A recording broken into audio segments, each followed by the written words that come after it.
Lois Lerner, the director of the IRS Tax-Exempt Organizations Division, says tonight that she will exercise her Fifth Amendment right to incriminate herself. Lerner was supposed to testify before Congress tomorrow. Tonight, Fox 19's ongoing investigation has led us to one name in the Cincinnati office, a manager who reports directly to Washington. Ben's releasing the details in a reality check you won't see anywhere else.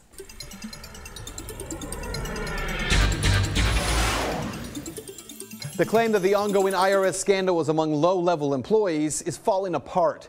The 6 Cincinnati workers we have identified who sent scrutinizing letters to conservative groups with words like Patriot, Liberty, Tea Party, or 912 in their names are Mitchel Steele, Carly Young, Joseph Herr, Stephen Seok, Liz Hofacre, and a woman identified only as Ms. Richards. But was all of this done at the hands of a small group of Cincinnati employees working together? During Friday's congressional hearing, that appeared to be the theme. This small group of people in the Cincinnati office screwed up. Nobody's going to deny that. Well, that explanation just became less likely. Thanks to 2 sources connected to the IRS, we now understand the chain of command for these workers. Mitchel Steele, Carly Young, Joseph Herr, and Liz Hofacre each are IRS agents. Stephen Seok is a supervisor IRS agent.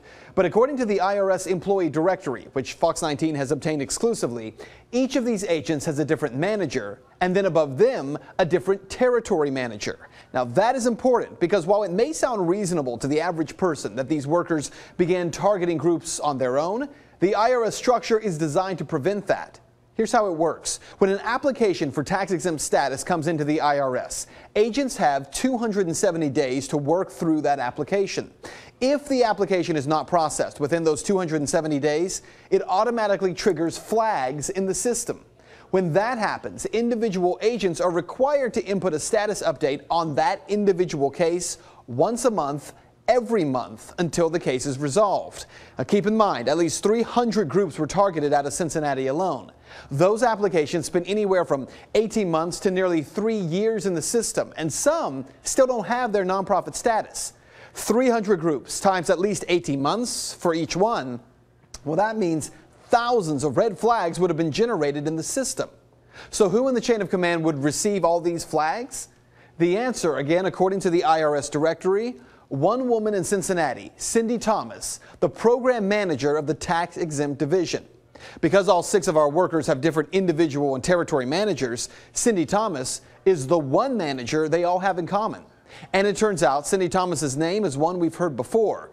The independent journalism group ProPublica says in November of 2012, they had requested information on conservative groups that receive nonprofit status. But along with that information, the IRS released private information on 9 conservative groups that had not yet been approved and personal information that had not been redacted. Wyoming posted on Facebook that he'd like to know why the IRS shared information from Tea Party groups with the liberal media group ProPublica. Does anybody have an answer to that? There were in the media discussions of the release of some data to ProPublica. A referral was made to TIGTA on that out of our offices, and at this point, I think Mr. can speak to that better than I. The person who signed off on that release, Cindy Thomas. So what this means for you, consider this chain of command since the story broke. Former acting IRS Commissioner Stephen Miller retires. Joseph Grant retires. Lois Lerner says she will invoke her Fifth Amendment right. Holly Paz, subpoenaed to be interviewed in Washington, and all of them based in D.C.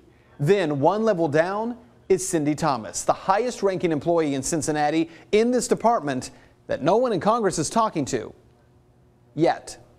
And that is Reality Check. You can find the sources for the story on our website, fox19.com. And if you'd like to make your voice heard, head over to Ben's Facebook page. You can find it by searching Ben Swann.